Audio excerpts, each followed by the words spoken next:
admission of grade 10 learners as of today, 19th January 2026. I'll start with Isiolo, our host. Currently, we have the transition rate of 70%, 70.4%. We have Makueni, we are at 55%.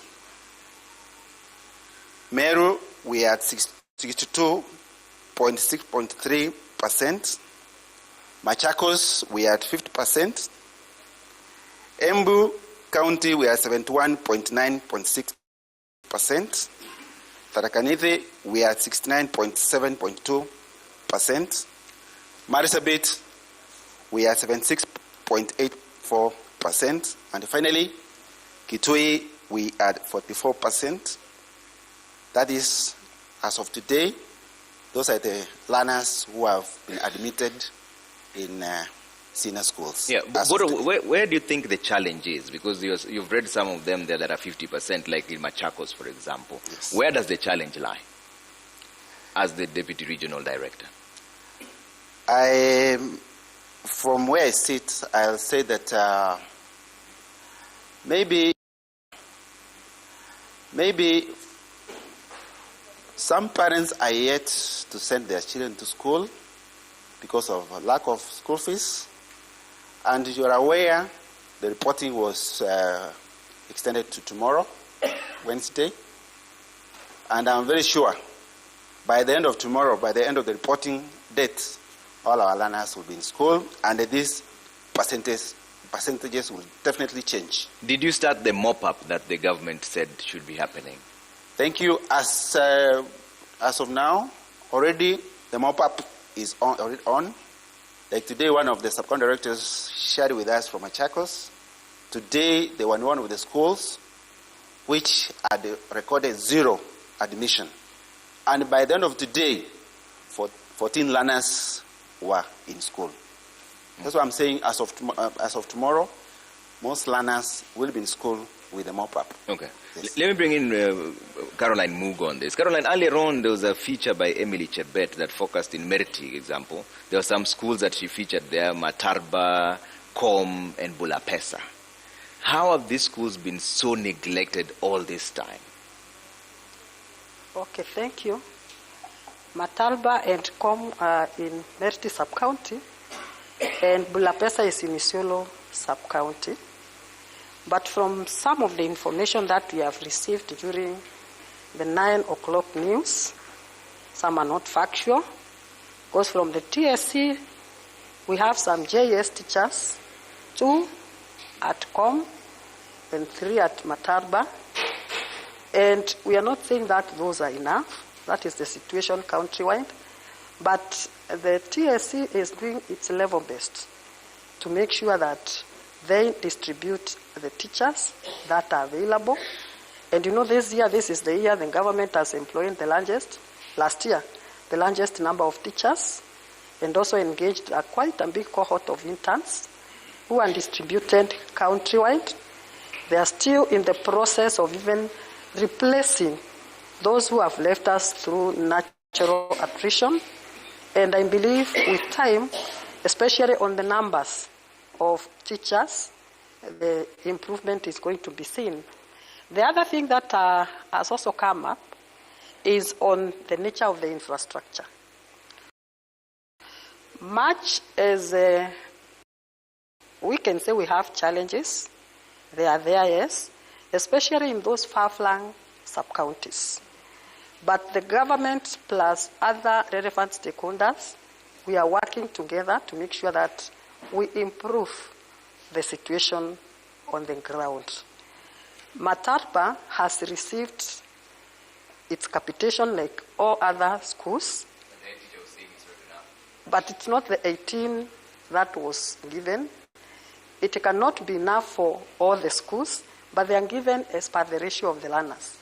And the government is doing everything possible to make the teaching learning situation in our institutions comfortable. And I believe if we look at the performance of the schools in the county, number one, from the regional data, you have noted that our reporting rates, grade 10, is among the highest in the region. We have a very positive and resilient community, and they have been able to embrace education. Yeah. The partnership from the community and the parents, the ministry and other stakeholders has been able to propel the performance of these institutions. Yeah. So if we go deeper and analyze the trend of performance in our institution in this county, maybe for the last 3-4 years, we will be able to give a different perspective from what is coming out. But challenges are there, and I know the government is doing all what is expected, but resources can never be enough. Is this an administrative failure, you may think? Not because necessarily. The leadership is there, like yourself, the members of parliament, the member of parliament for the region is also there. The infrastructure is horrible. Okay, if we look at what we have been having from our 2 MPs, they have been very, very supportive in the education sector. In the last few years, this county had only 3 school buses, and you can imagine it's very fast. So serving these students all over, especially when we have co-curricular activities, has been a challenge. And the MPs have been able to earn the number of buses, and we are expecting more. They have also been able to work together with the ministry, especially when we were constructing the grade 9 classrooms, and they were able to construct a substantive number. All our junior schools, which had grade 9 last year, had grade 9 classrooms constructed. Those which are now transiting to grade 9 this year are the ones we are going to concentrate on. What would you do first, Madam Mugo? Would you improve the infrastructural situation in a place like Bulapesa or buy a school bus? What comes first? You know, that is now a conversation that we can initiate, because currently we have quite a number of schools that have been earmarked for construction. The only thing that has delayed is the procurement process, and quite a number of these schools are earmarked for construction of classes. So even these 3 will be improved? The 3? Yes. If I get to the list, I'll be able to give you the exact names, which I don't have right away. And we are working also with partners like Caritas, sponsored by the Catholic Diocese.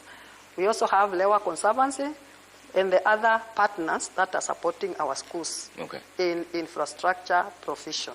Let me bring in Mr. Galma on this. Mr. Galma, what is the challenge facing schools here? How come students are not going to school? Yes, some of the regions like here is 70%, but the others that are half. What is the situation? What are parents?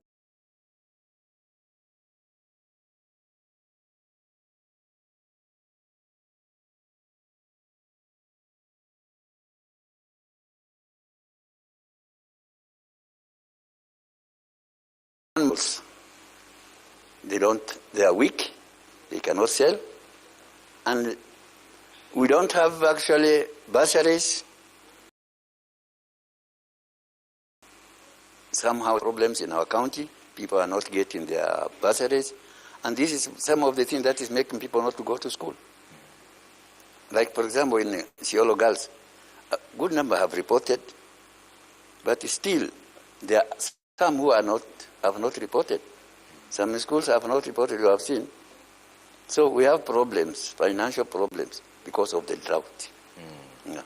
Moses, where does the challenge lie? Thank you, Trevor. I'm looking this thing on a different angle. One is shortage of teachers. We have acute shortage of teachers in this county. For example, if you go to the junior school, you'll find that there is a school, for example, Kilimani, has no single teacher of IRE. And still, they have done the grade 9, so they are transiting to grade 10. So, another thing is, Isiolo is somehow a very handy place and a very harsh place. The government should come up clearly and do some surveys. And the cluster, example, you can cluster the handship. Because if you give the person who is in Isiolo Central here, sub-county, Isiolo sub-county, 10,000 as handship, and then Basa, you give the same teacher the 10,000, then there is a justice, and you will not retain that teacher in that school whatsoever. That teacher must find a way of moving from that school, because after all, the handship allowance is the same. If it is in Isiolo, if it is in Tharaka Nithi, or elsewhere in Machakos or Kitui. And you remember the roads here are impassable. It's good that the citizen and the Ziz Africa came when there is no rain. Because in fact, if there was rain, they could not get to Meriti. So there is serious problems in this county, and the government must do a serious survey. Yes. Okay. And let me bring the Deputy Regional Director here. Are you aware of all these situations, and how far are you in terms of negotiations to improve the livelihoods, first of students, of teachers who are all here? Thank you, Trevor, for that question. The points our colleague is raising on issues in Isiolo. Let me not talk on behalf of the employer, but the issues he has raised are valid, and I would wish to request him, maybe they can do a memo to the employer. They can give, the KNUT or the CUPET can give recommendation to the employer, because the employer may not be aware of what you are going through in this county. So I want to request that you can share your recommendations to the stakeholders, particularly the employer. Okay. Let me open the floor for questions and also recommendations and concerns from the parents here. Let me see, there's hands are all raised here. Let's pass the microphone and take at least 5 of them on this side first, starting from the front line here. Come to the front line here so that we go back there. Where's the microphone? Let's have the handheld microphone. Yes, if you already have it, let's go. Yes, let's start from here. Yes, sir. Start with your name, sir. Yes, my name is Ismail Ali Galma. Yes. I'm the former parent chair in Isiolo County, but now I'm representing the national office as a Upper Eastern representative. So I have only 2 questions. One question is about examination. We have a problem here in Isiolo, and this is a disaster coming if you cannot talk about this issue. Yeah. There's a children wanakuwa kwa darasa hapa kwetu form 4. But during that time they're going outside to do for national examination. Na ukiona na hiyo ni disaster, as I said, because mtu anatoka shule za hapa anaenda Mandera, anaenda Wajia, anaenda upande zingine, anapata B+. Na hapa tulipokuwa na yeye alipata E akiwa shule za hapa, lakini ameenda Mandera, Wajia akapata B+ na C+. Hiyo issue mimi naona ni time bomb, because last year 330 students they left this county wakaenda wakafanya exam huko nje. Most of them wamepata B+. Well, our school here in town CBD wanapata mtoto wa kwanza unakuta kuna C+ ama C na D. So sometime unakuta principals are punished because of performance, and yet that performance from outside is bonoko. Ile iko huko nje si ile performance ya ukweli, ni performance ya uongo. Sisi kama wazazi, wale wenye wako students wanatoka hapa walikuwa na D na E hapa, wakifika huko wako na B+. Ako na B+. Kwa nini wamefunzwa vizuri huko? No, there's a problem, and that's why I say, yeah. This is a problem. This is a bigger problem. What do you see as the problem? I'm trying to figure out what the issue is here. Yeah. These are killing our students, because from 10 years to 3 years hatutakuwa na engineers na hatutakuwa na lawyers, kwa sababu so watoto werevu wanatoka hapa wanaenda kwingine. Hapana. Yeah. The reason here, yes, there's a lot of cheating going on there in that schools. Okay. And now I want to tell the neck. Those people are the neck. Yeah. They came here because here is a town, wanakaa hapa, na mimi nasikia wazazi wanatoa shilingi 15,000 kwa mtoto. Okay. 15,000, wanatoa 15,000. They give those principals money. And that money, okay, inasanywa, wanapatiwa wale examiners ili watoto wafanye mtihani vile wanataka. Wanakop, ni kweli uongo? Wanakop. Sasa unakuta shule zote watu wanapata B+, hizo ma A, ma B, ma minus ni za Bonoko. Okay. Wale watoto wetu wanaumia hapa. That's the All big right. thing. Ya pili, Yes. as you see, our regional director, as you said, on issue of mopping up the students who are left, we have many students outside as we speak right now. As we speak, we need 100% transition of those students, as the government said, or the cabinet secretary said, and that it will not happen as you must involve the parent for mopping up or chiefs. Okay. Many of those students are stranded as you speak right now. Hawataenda shule hizo place hiyo, hawataenda grade 10. Na wengi, most of them are from the poor student, poor family, Okay. orphans. Okay. Please. All right. Those mop up must be start from tomorrow. Thank you Okay. very much. Please, Mugo. All right, thank you very much. Mugo and Boto, just write down the questions so that when they come to you, you'll just respond. Especially, I see most of them are being directed to the two of you. Yes. Yeah, my name's Joseph Kalapata. Yes, Joseph. Nawakilisha shirika linaitwa Elimu Yetu Coalition, Isiolo County. Jambo la kwanza, katika zile mashule tumetembea, tumeona kuna shida. Shida ya kwanza ni kwamba katika grade 7, grade 8 and 9, they have been allocated one teacher per class. One teacher per class. One teacher per class. Okay. Yet there are 13 subjects in the class. What happens when the teacher becomes sick or dies? That case, what happens? Ama akipata changamoto za kinyumbani. That is what is happening in Isiolo. Number 2,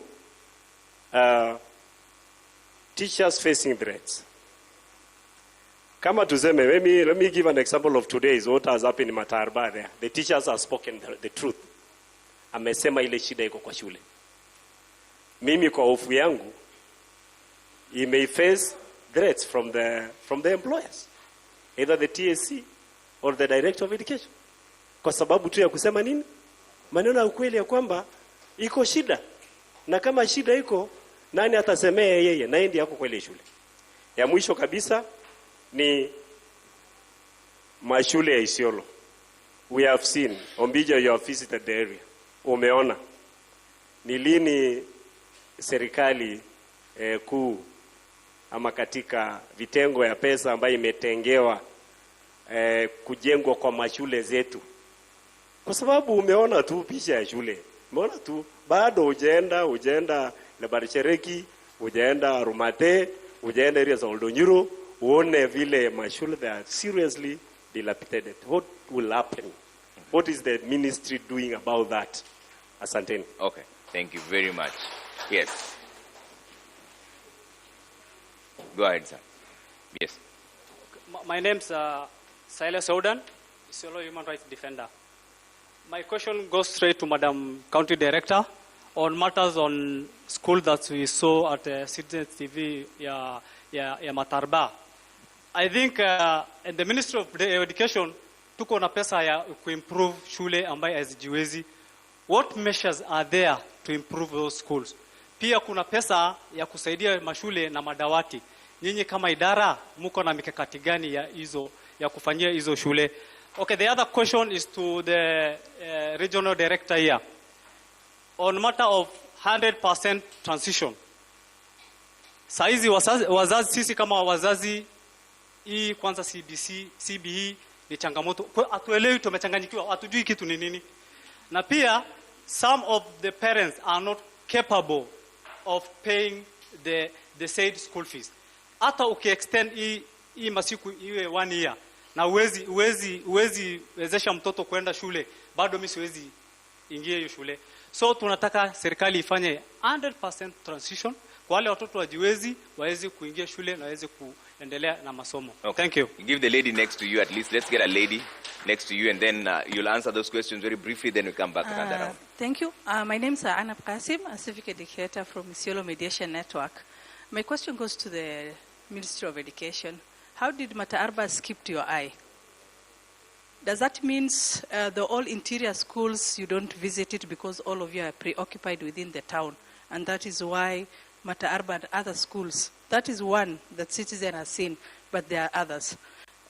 Is that how situations are? The second is the issue of syllabus. Every year since CBE started, the syllabus, the books are changing. The private schools, you find that this year, the English book that we bought next year are not used. How did it happen that all books are changed every year? And does the ministry doesn't know that ya kwamba sisi wengine tunazaa ABCD, so we want mtoto wako akisoma hii mwaka next atumie, and you cannot use it. And it is very expensive. The third thing is the issue of selection of watoto wenye wampelekwa shule. You go, your son has been called kangaroo boys, but when you go to the school, unaambiwa in the system, you are called in Nyanyuki High. But the letter you have shows you are called in that school. How did it happen that the ministry does not know what it is doing? That are my questions. Okay, thank you. Let them answer those questions really fast, then I'll come back to you again to continue. Yes, I'll start with you, Mugo. The issue of exam cheating, are you aware of what you were saying earlier on? That that transition is happening, that students who are performing poorly here are moved to other schools, and because of exam cheating, they pass. Okay, I may not have done the analysis of what the ones who transfer score when they go outside there, but what I know is there is a mass exodus, especially just before registering for the exam. And because we work with the Ministry of Interior, like now last year's data, we submitted to the county commissioner so that they can now use their machinery to find out whether those students have gone to school or where are they supposed to be. There's even a time when we received some officers, and we thought maybe from NIS, they came looking for this data and we submitted. I have also received the same report from our principals this year.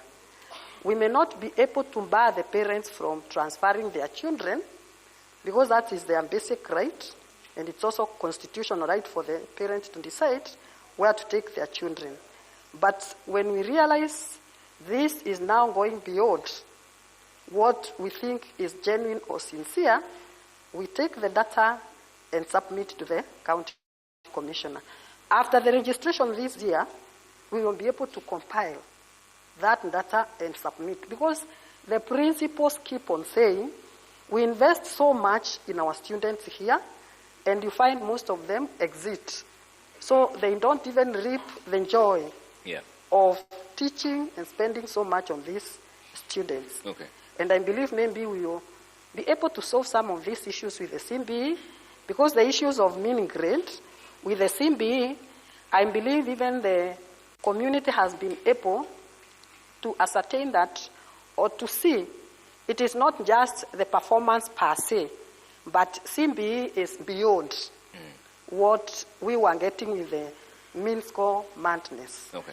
In the CMBE assessments, the learners start scoring from grade 3. 20% is what the child acquired in the assessments in primary school.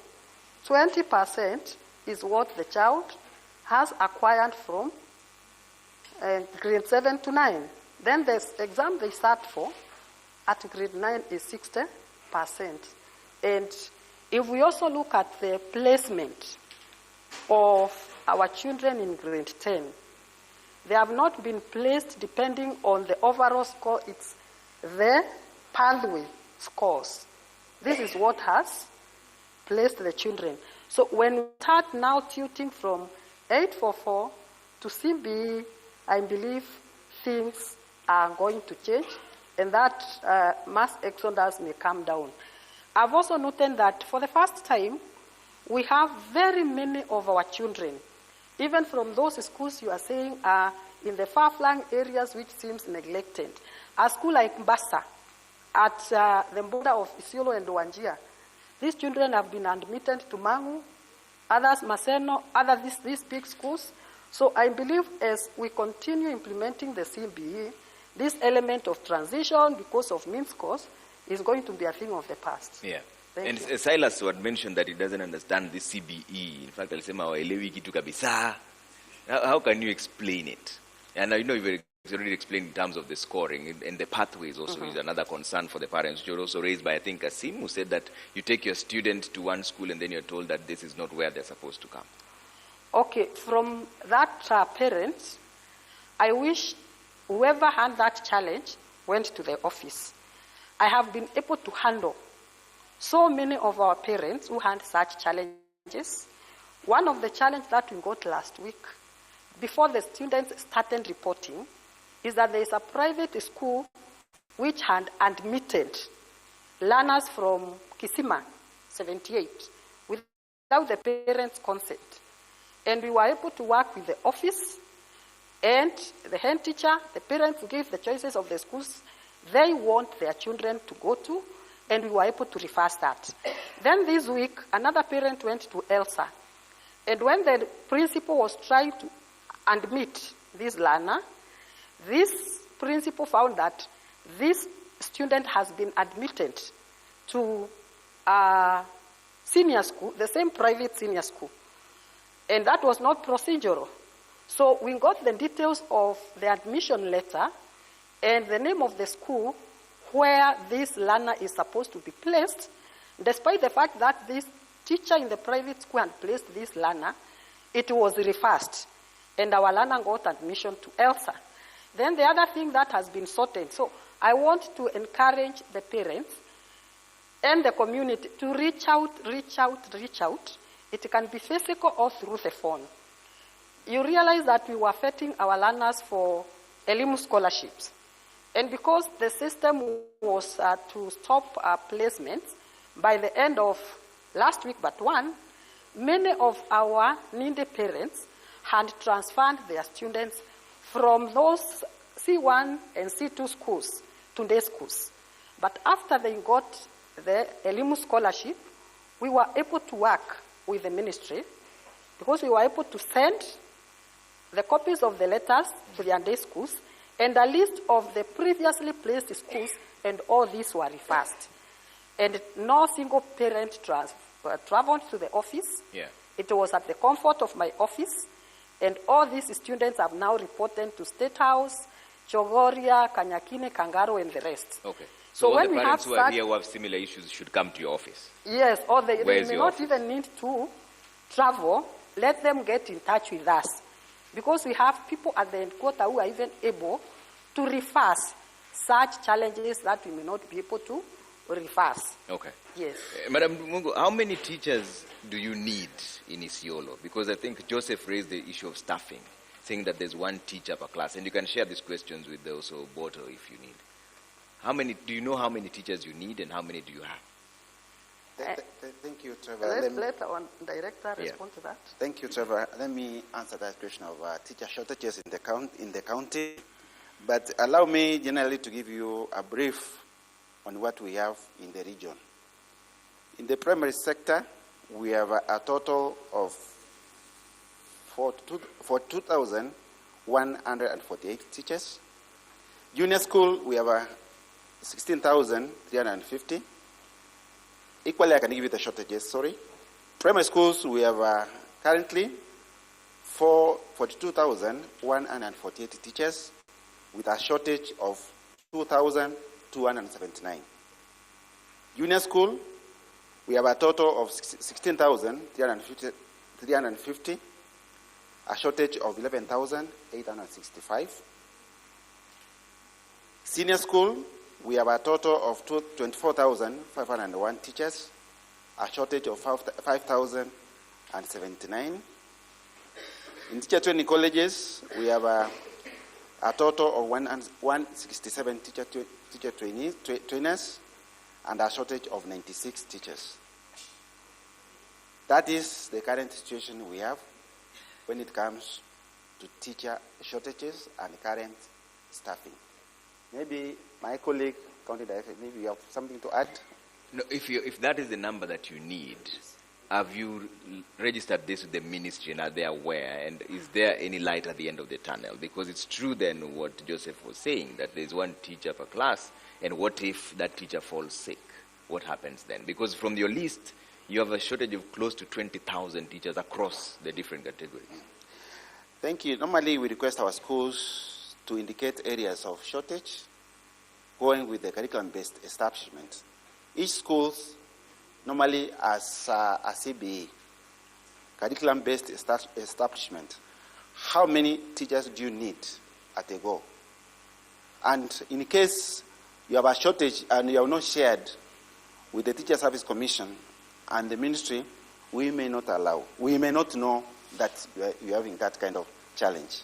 So I want to request that once we are through with this forum, kindly advise our schools, in the case of a shortage, let them indicate the areas of need and the subject so that the Teacher Service Commission can address that challenge. Okay. Joseph also raised concern about threats to teachers. In fact, he said that mostly the teachers who said the truth about Matarba, Como, and Bulapesa might be in trouble. Can we get assurances from the two of you that they will not, the teacher will not be victimized for saying the truth? Thank you, Trevor. I want to assure this forum that, one, when you issue a threat, you know that's criminal. So all of us know that. When you issue a threat to as a colleague citizen, it means that that's a crime.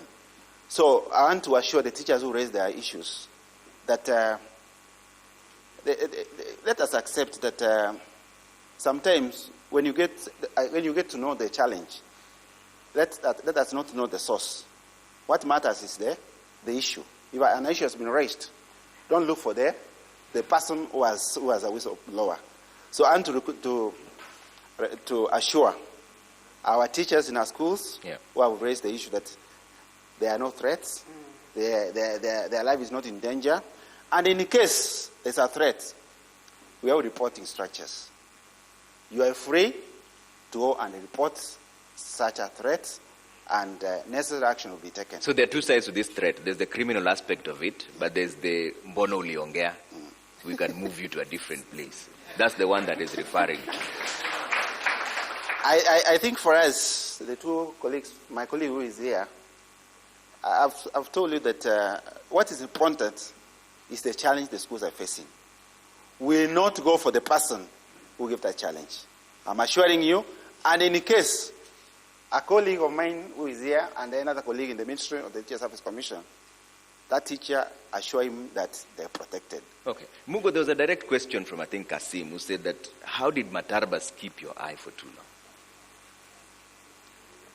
The school has not skipped my eye per se, but I believe from where I stand, the challenges have even been more than what we can see, and we have been handling them progressively.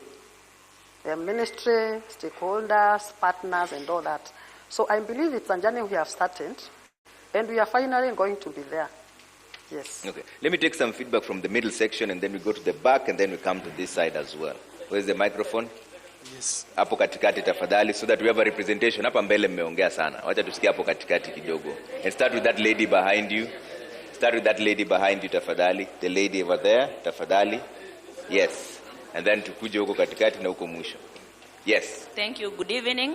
My name is Yvonne, a junior school teacher at Bulapesa Comprehensive School.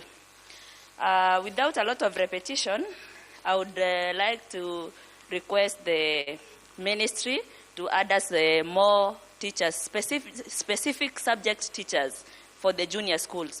Because honestly, when I came here as a pioneer teacher in the junior school, I was teaching subjects like IRE, which I have even never had. But the situation is improving with time. So yeah, I have taught IRE, and I have never, ever in my life heard of it. But so how are you teaching it? By God's grace, yeah, by God's grace, we are here with a good number of teachers, yes, but my main point of frustration is Yvonne, let's not move forward beyond. Let's not move on this conversation. You said that you're teaching a subject you've never heard of. Yeah. That is a serious issue. So Very how did you serious. end up there? Yeah. How did you end up there? So and How how we have ended up how there? have you been coping? Do you read and then go and teach? How did you do this? Yeah, how I ended up there is that I was only one teacher in the school when it started. When the junior school program started, I was the only teacher posted to that school. Okay.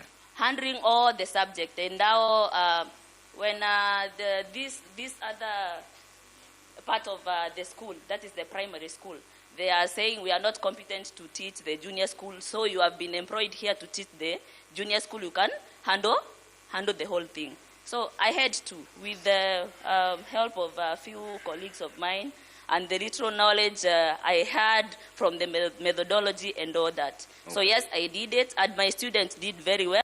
But my point of frustration now comes here. Yeah. After struggling all that and making a good class, my students have been posted to very good schools. Her school, like I had a girl posted to Pangani Girls. I had a student posted to Starehe. But when I talked to that girl and that student, wameniambia wanaenda hapa barracks. Reason? No resources. Mzazi hana pesa hata ya kununua hiyo shopping ya kwenda hiyo shule. Hata transport hawezi pata. So tafadhali the ministry and the education stakeholders support these kids. We are doing our best as the junior school teachers. We are few, but we are doing our best. Okay. Tunajaribu kabisa. Okay. So,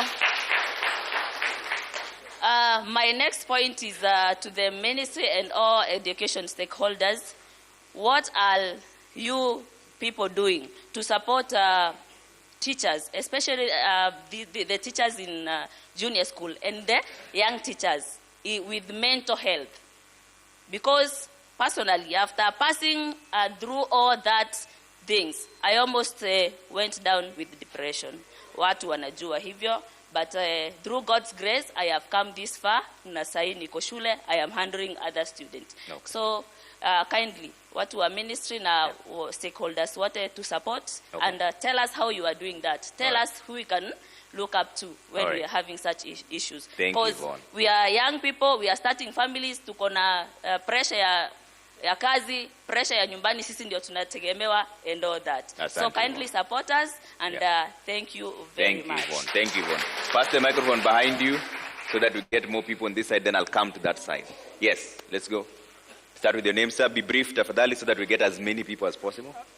Good evening. Good evening. I will be very brief. Number one, my first question.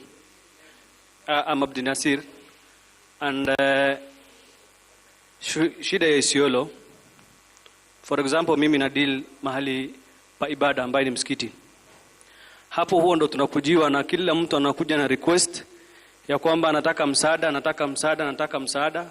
To an extent inafika mahali sisi tunatoroka msikiti, tunaswalisha, tunaenda msikiti mwingine.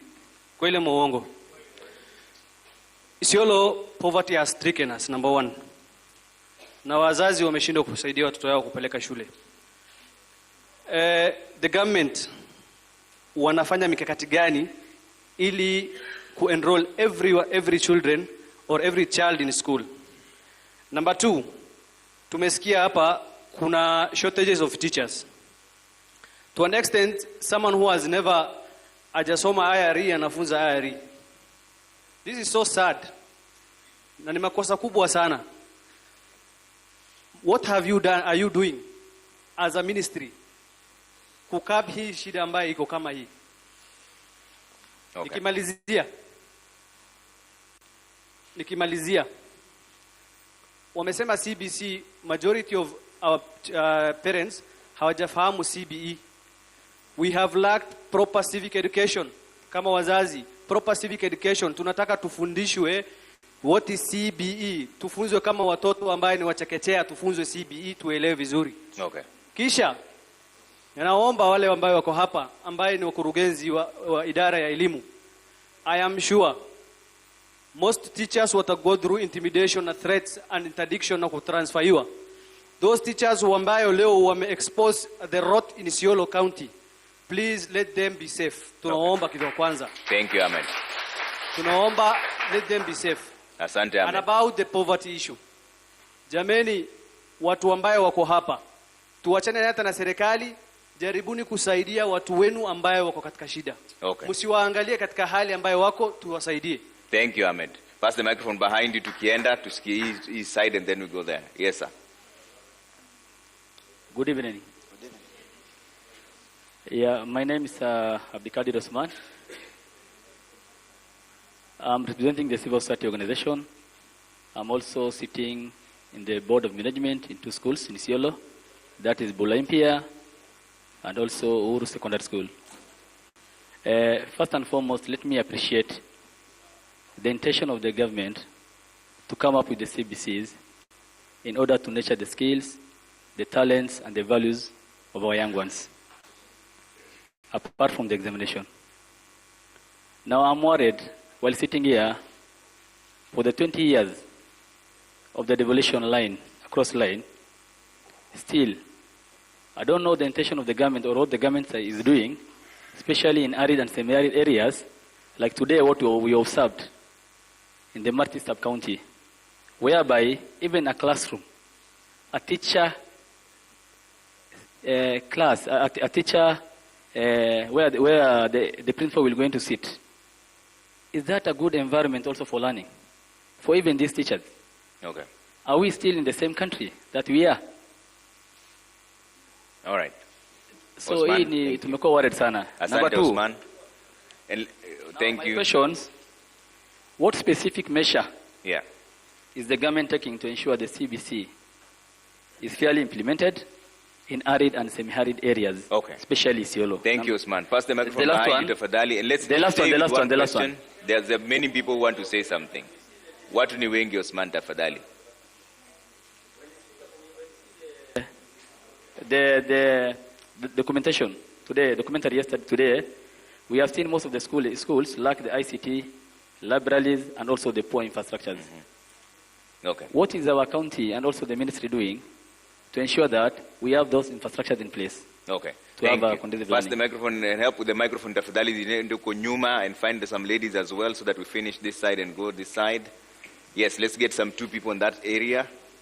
Due to balance your room, be brief, tafadhali. Don't repeat the same questions you've had already so that they're answered really briefly. Haraka tafadhali. Okay. Yes, sir. Start with your name. Good evening.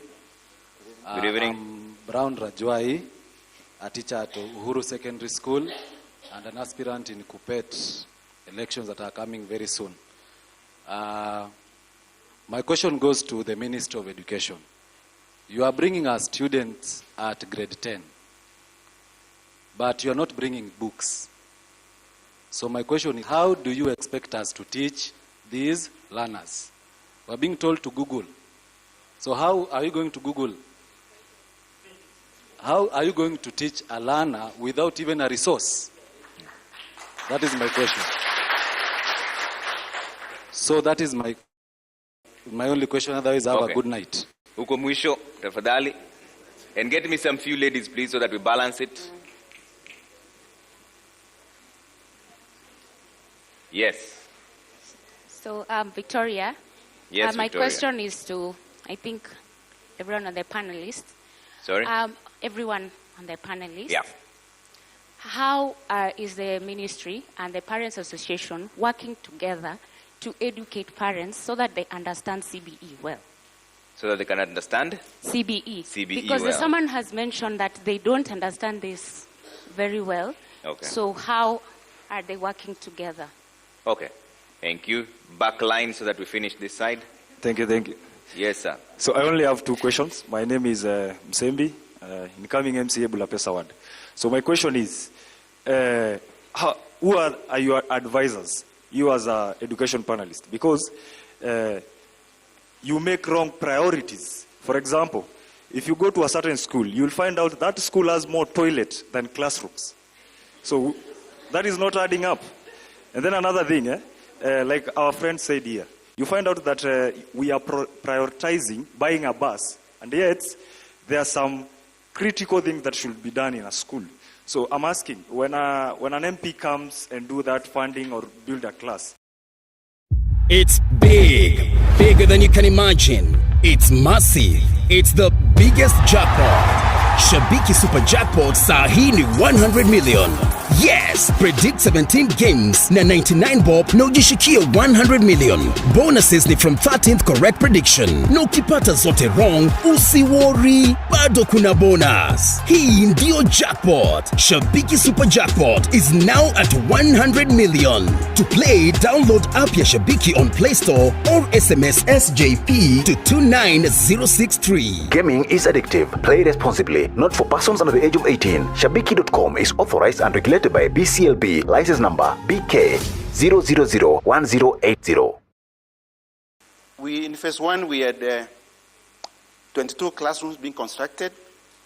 Phase 2, we had 50. Phase 3, we had 3. Phase 4, we had 8. A total of 83 classrooms constructed in our schools. Let me come to the question which has been raised at the back. Who are the advisors in our schools? Remember, every school has board of management. And some of you, I'm very sure, are members of those boards. And every school has a board of management. And the work of the board of management is to advise. They have to sit and agree on areas of priority. If an MP comes and tells you, we want to do toilets, we want to buy a bus for you, you as a board of management, you have a right to negotiate with the area MP. Mumwambie your area of priority. It's what? Classrooms. Because I don't see a reason why you should buy a school bus and the children are sitting under a tree. So the board of management, that will be failure on your part. And some of you, I'm very sure, are members of those boards.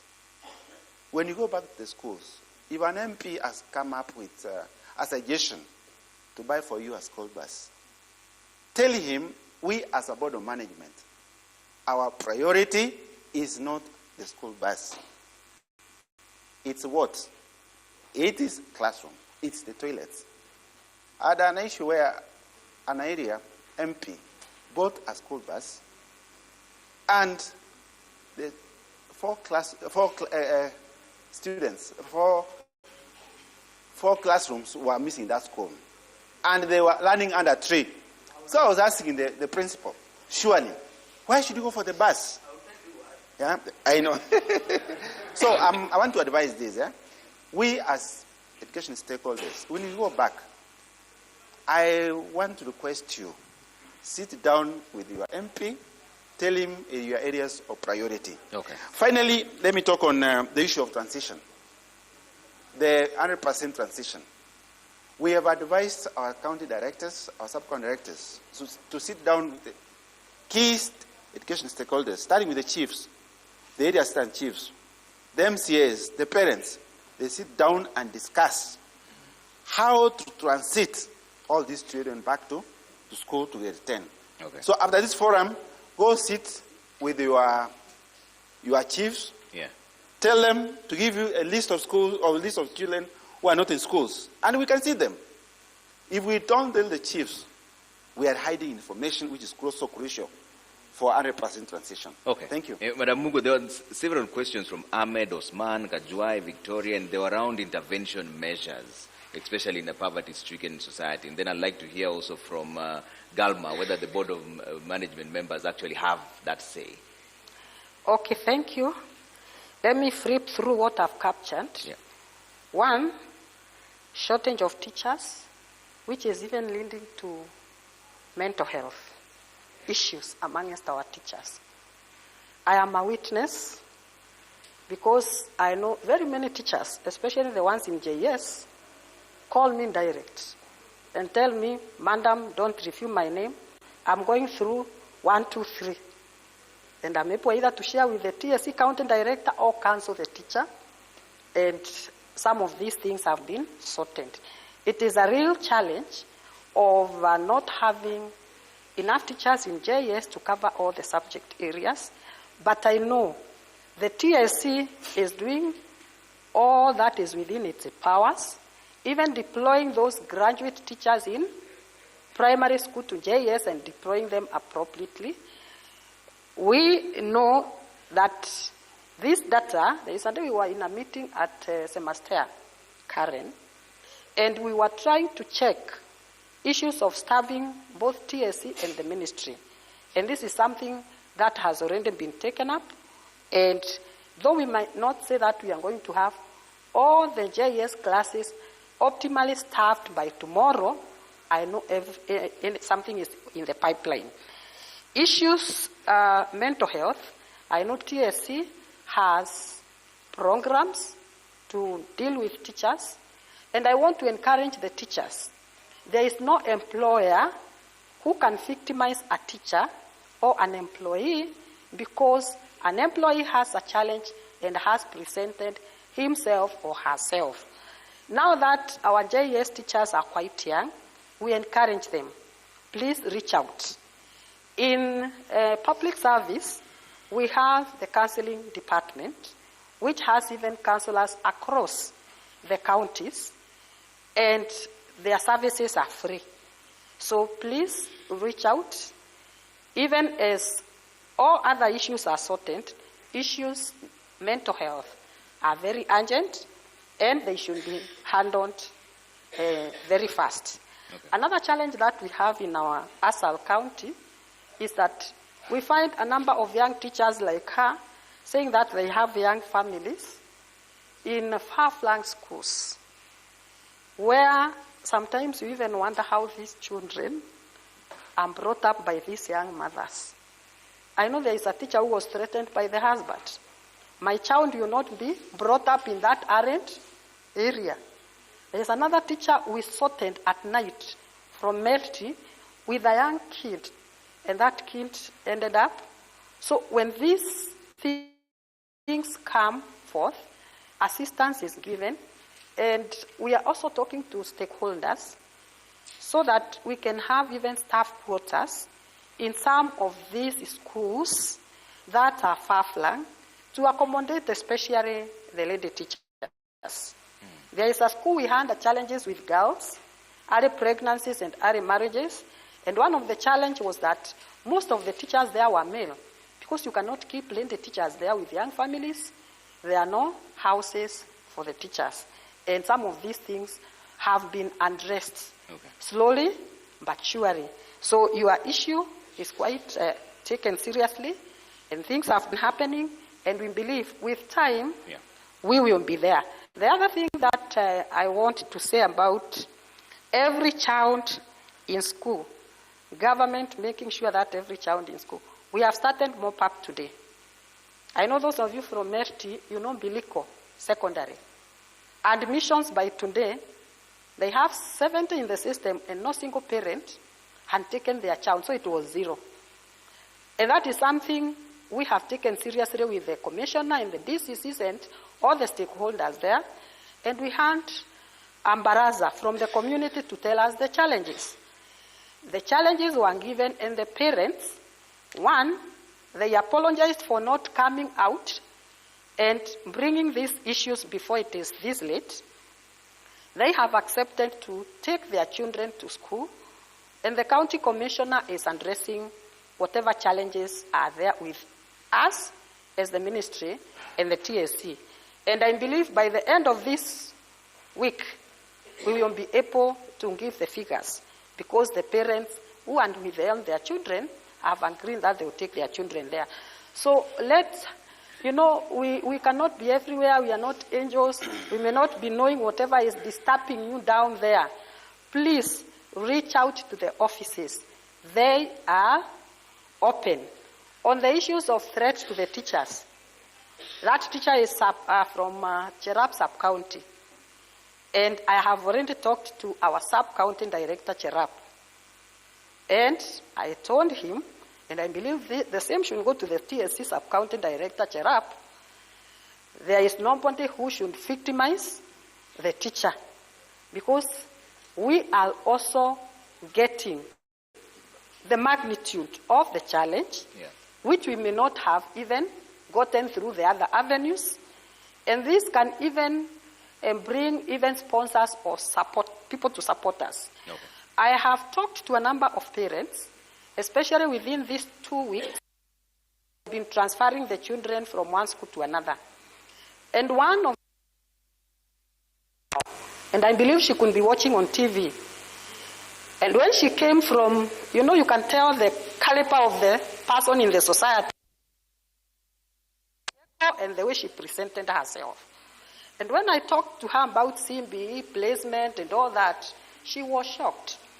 Na si mtu ako na masomo kidogo, na si mtu ako kwa ofisi kidogo kwa hii serikali, ni vile siwezi nikasema.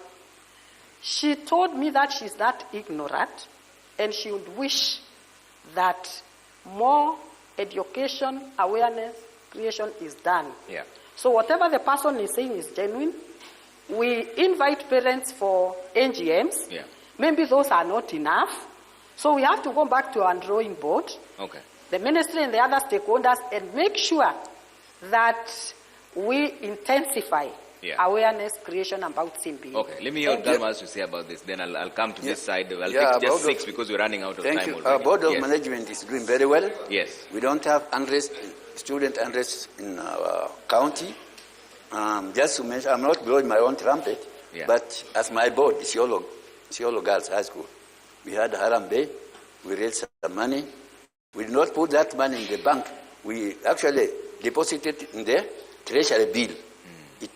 For 10 million shillings. It earned us 900,000 Kenya shillings. We took our teachers to Mombasa. That was an investment, which is actually, the board is doing very well. So, in fact, most of the boards, they are doing well. Yeah. Yes. Okay. All right. I told you 1 hour goes by really fast. We're already 7 minutes late.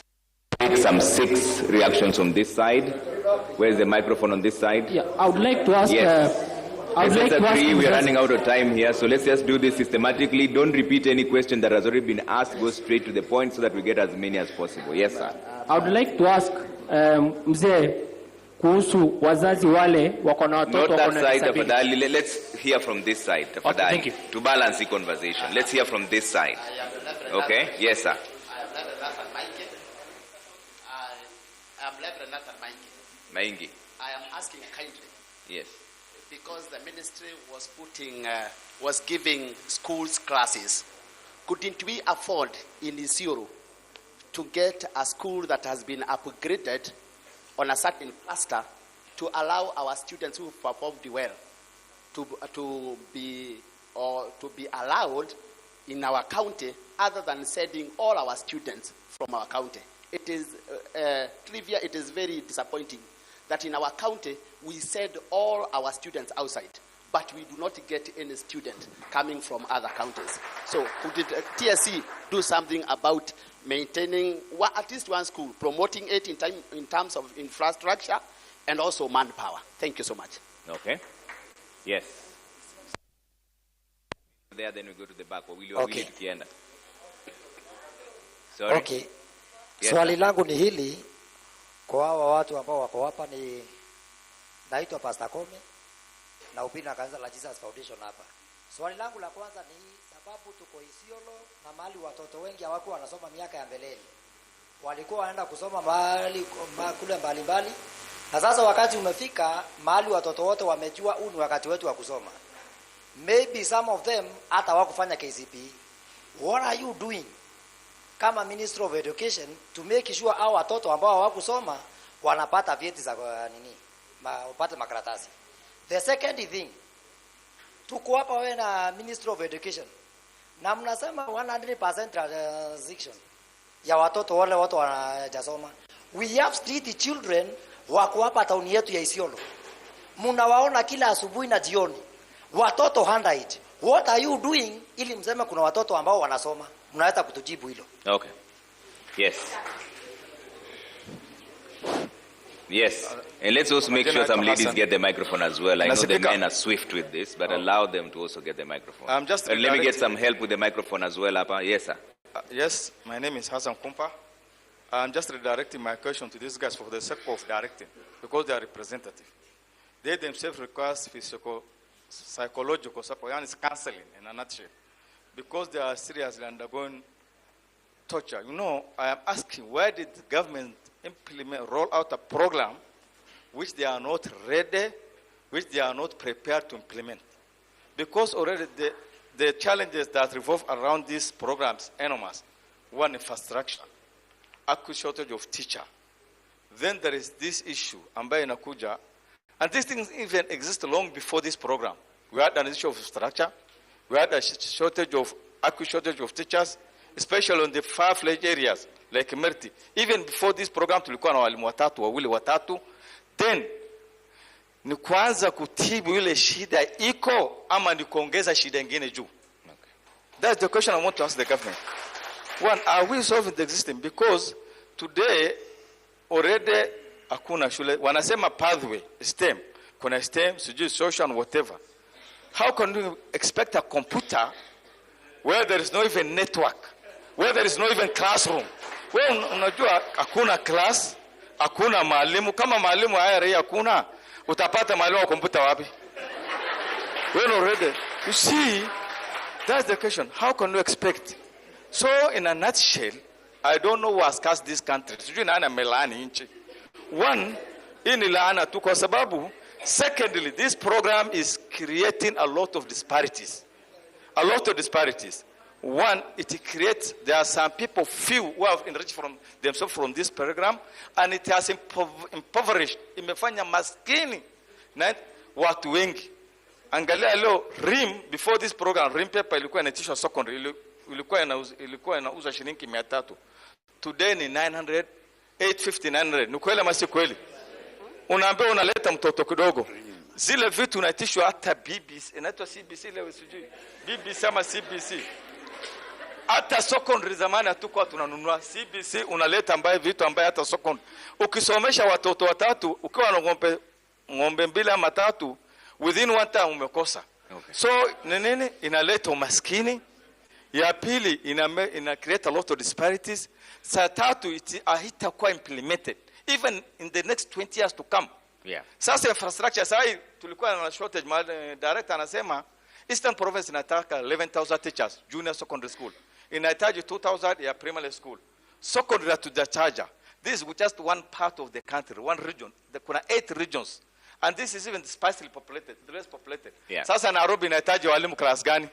Hiyo budget. Western inahitaji hiyo budget ya kuandika walimu 1080. Tunatoa wapi as junior secondary? Where can we get that money from? All right. You see, this is a crazy business. Okay. The government should plan. I don't know what advise them.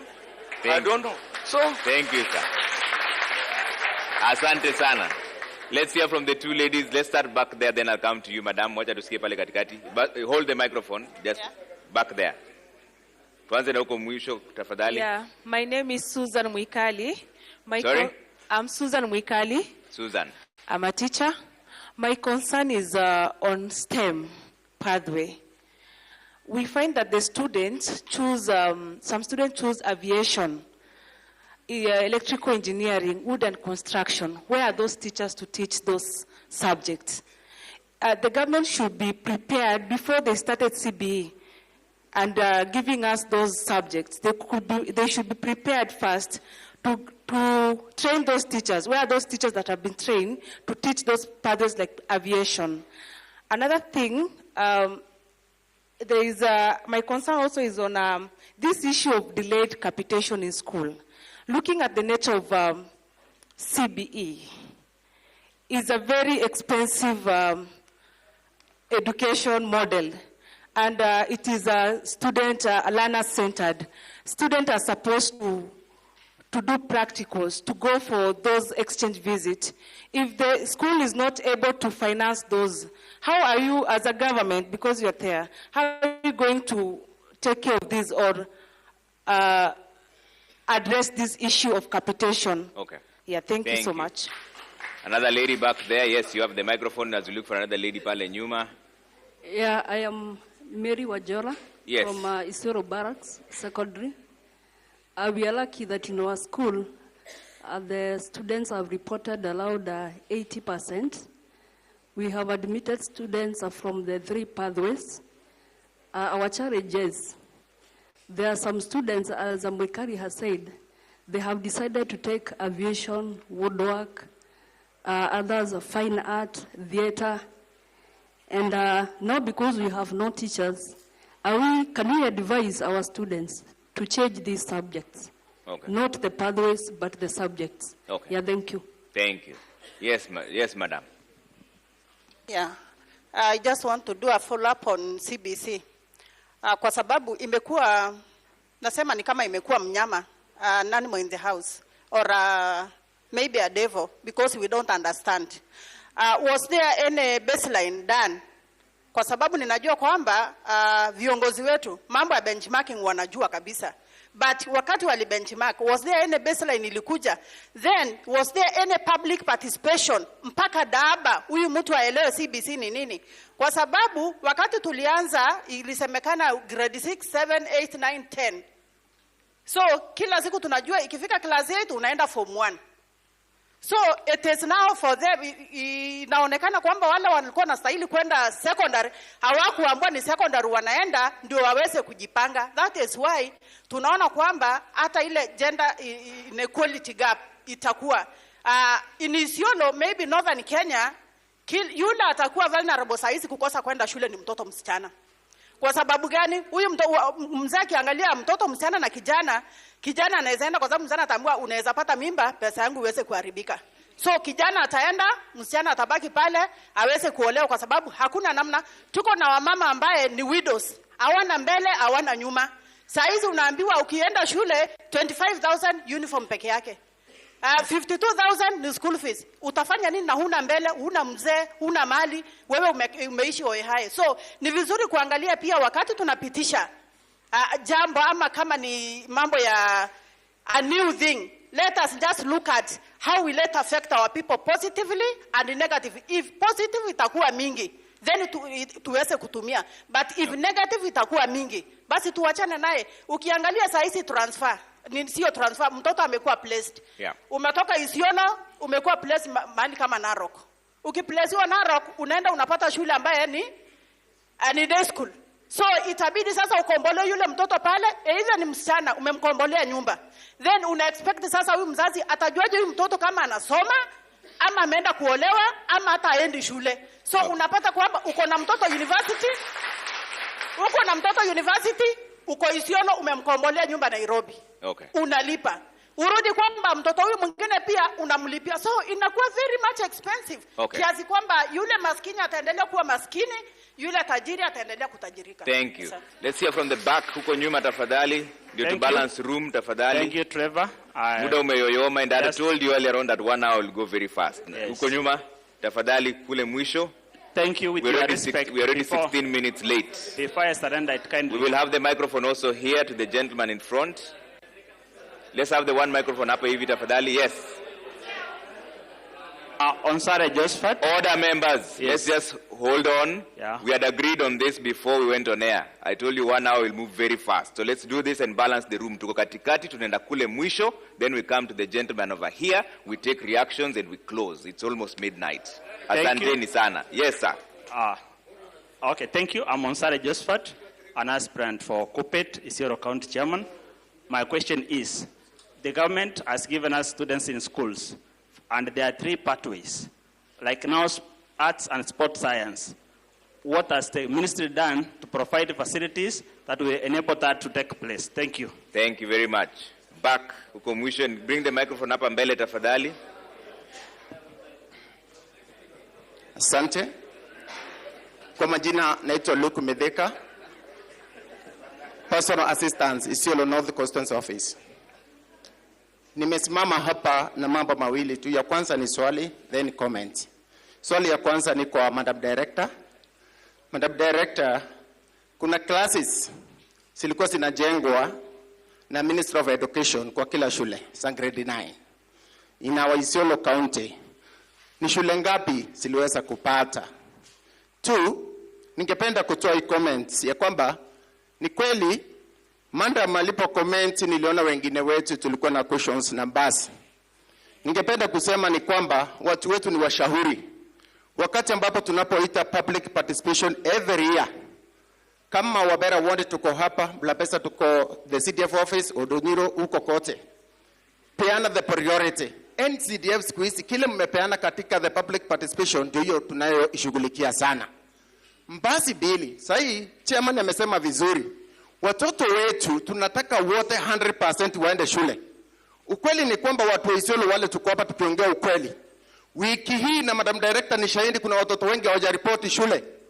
Tangu kiangazi anze ndovu zote zimetoka park. Shule 2 ziko ndani ya park.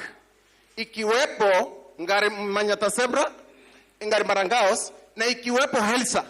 Wizi zilipewa bus kwa sababu ya shinda ya watoto kuattend shule wakati ndovu ziko nje. Hiyo ilikuwa moja ya reason. Na katika public participation, the members waliweza kupeana. Tu, kuna shule ambayo nimefurahia ndugu zangu, the citizen wameangazia leo, Bulapesa. Bulapesa pia tusisahau.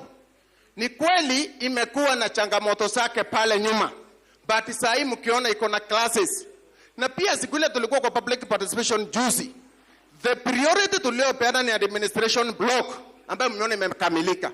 Kwa hivyo sisi wananchi tuwe kini ni nini tunapeana katika public participation. Number 2, I thank Safaricom. Wametusaidia a lot pamoja na NGDF kuchange ile shule.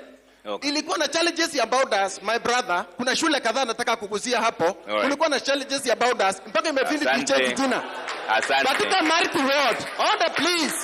Asante. Asante. Shari na Sharapu Ward, kuna zile shule ambazo uliangazia, my brother. Thank you. Let's have the microphone hapa mbele tafadhali. Let's have Shari na Sharapu Ward. Asante. Asante. Let's have the microphone hapa mbele tafadhali. Pass the microphone hapa mbele na kwa huyu mzee. Come all the way to the front tafadhali. Pass the microphone hapa hivi so that we have some level of representation. Tafadhali pitisha microphone hapa. Yes sir. Alafu pitisha kwa mzee nyuma yako tufunge tusikie vile wanasema pia. Asante. Yes sir. Kwa jina ni Abdi wako, chairman ya Isiolo County PWDs. Yangu ni kujua ya kwamba katika ile class ya chini kabisa samani tunaita ECD, siku hizi tunaita sijui shekesha ama sijui kitu kama hiyo. Chekechea. Katika unajua walemavu kuna wale watoto wadogo ambaye wako kwa shule zote za serikali ambayo ni wadogo sana. Nauliza kwa sababu wanahitajika walimu ambaye wako na ujuzi ya kutunza hao watoto. Kuna kweli trainee yote wakati mwalimu anaenda hiyo ECD kuna training yoyote kweli anauzishwa kwenye kukuza hizo watoto katika shule? Hiyo ni moja. Katika uajiri kwa walimu kuna walimu ambaye wako na disability ambao wameapply kazi ya walimu na miaka nenda miaka rudi inawekwa tu chini ya meza.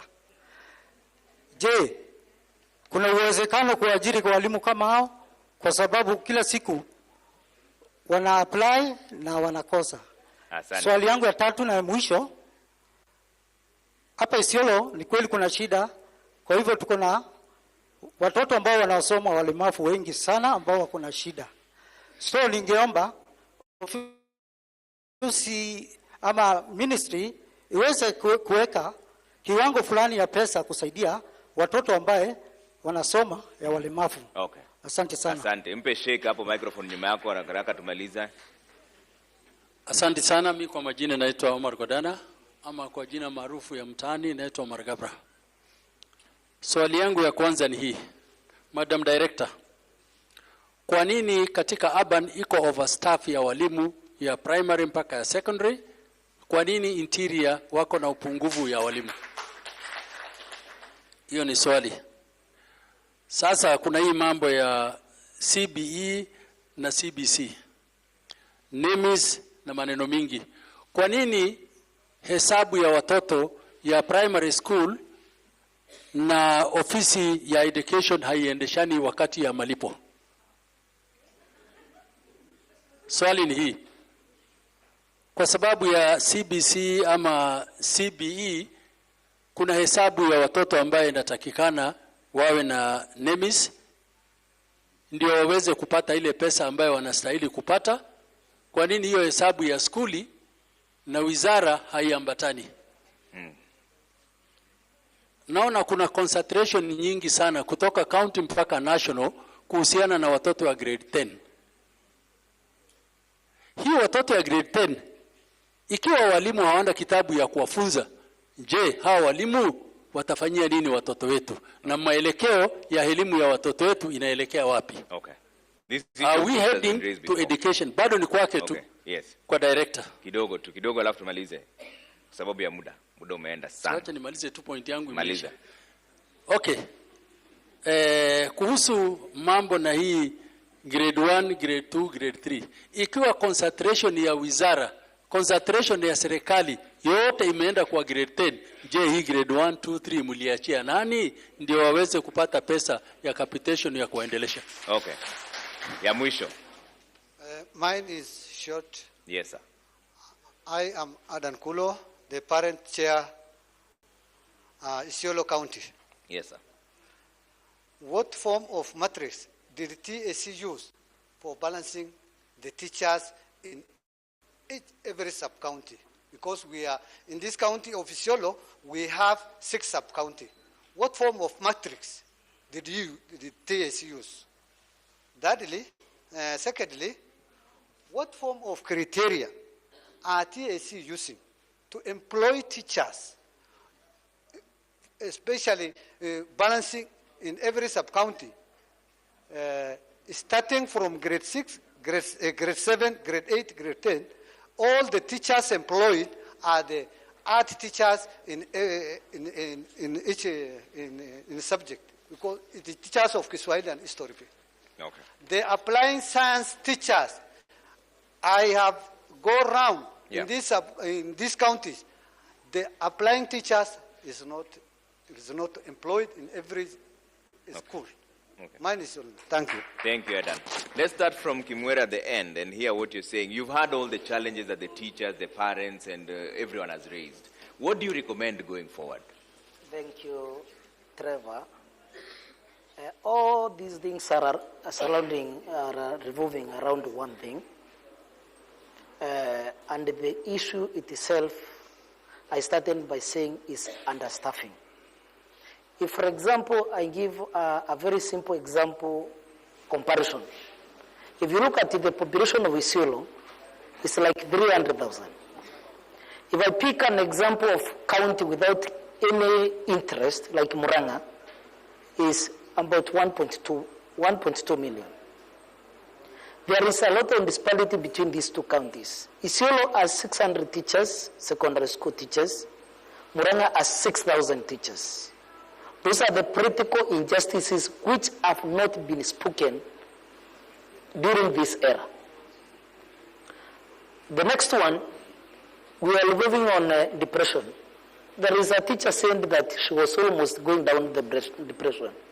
What did the government do? Because in Article 27 of the Constitution 6, there is always something we talk about, the affirmative action. If you look at the entry behavior of Isiolo, or the cultural practices of teachers in Isiolo, and the community of Isiolo, you'll find that there is no day you can teach 100% of the student which you have. One day you will have 10 students, the other day you will have 20 students. Because of that culture, when we are doing the promotion, when the TSC is doing the promotion, we cannot be compared with 3 years as other counties. We need the affirmative action. So Isiolo, ASAL areas must be compared, for example, for 1.5 years, while the other counties, 3 years. We cannot be justified to be compared in promotion on 3-year basis, both ASAL and non-ASAL counties. Okay. All right. Yes, Galma, that's my point. Your recommendations? Yeah, mine is to ask all of us, we play our roles. The teachers, the DEO's office, the parents, and everybody else. Let's play our roles so that it can uplift our standard of education in Isiolo County. Thank you. Okay. Madam Mungo and Saboto, you are the bulk of the questions. So I'll start with you, answer as many of them as you can, and then I'll come to you. Thank you so much. Most of us who are teachers know very well that we did history of education, wherever, whichever level. We also touched something on curriculum development and all that. If some of us can take ourselves back to those days, we studied the steps of curriculum development by Tyler, which gives various stages. We have needs analysis, planning, setting objectives so that we can determine from the needs analysis, we determine the gap, then we do the planning and know what we will teach as we set the objectives so that we will be able to bridge those gaps. Then from there, after knowing what you teach, content and materials development, then implementation, which is the action delivery in class, and evaluation.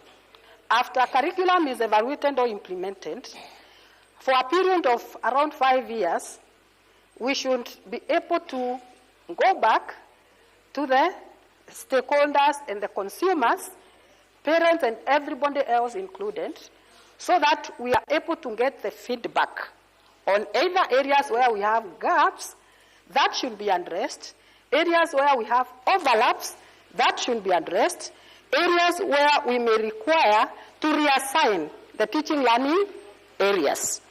And if I compare 844 and the CBE, I am a product of the old Form 5 and 6 system. I graduated from Kenyatta University and went to teach the 844. As a fresh graduate, tiny as I was, nobody gave me 844 textbooks. Nobody sat with me to tell me this is the difference between 1, 2, 3. We would use the Form 6 textbooks to prepare teaching materials for Form 2 students. And therefore, we were wasting a lot of time going beyond the content. If you look at what has happened with CBE, the steps that I have just listed from Tyler and others who have recommended, the steps of curriculum development or innovation or improvement have been followed in CBE. Needs assessment was done. We can be able to go back and get the report, which informed the planning and the setting up of the objectives, which now give us the content. There is somebody who asked a question on people keeping on buying textbooks. We have KICD that regulates teaching, learning, materials, and the curriculum designs and all that, in cooperation with all the other stakeholders. When it comes to assessing, a number of our teachers from across the country are sampled, so that KICD is able to have a feel and participation of everybody from across the country, from both private and public schools, as they design and come up with even the assessments and grading and everything else. So with what we had in 844, us as fresh graduates did not get anybody to do what the ministry, the TSC, and the other partners are doing. Most of our JES teachers, and she can bear me witness, they have been retooled, not once, not twice.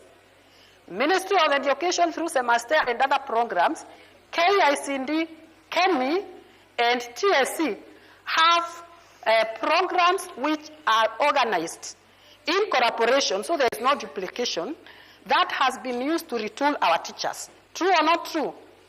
Then we have the Ministry of Education has been able to go back, assess the objectives, achievement, and identify the areas that require, where there are overlaps, how they will be handled.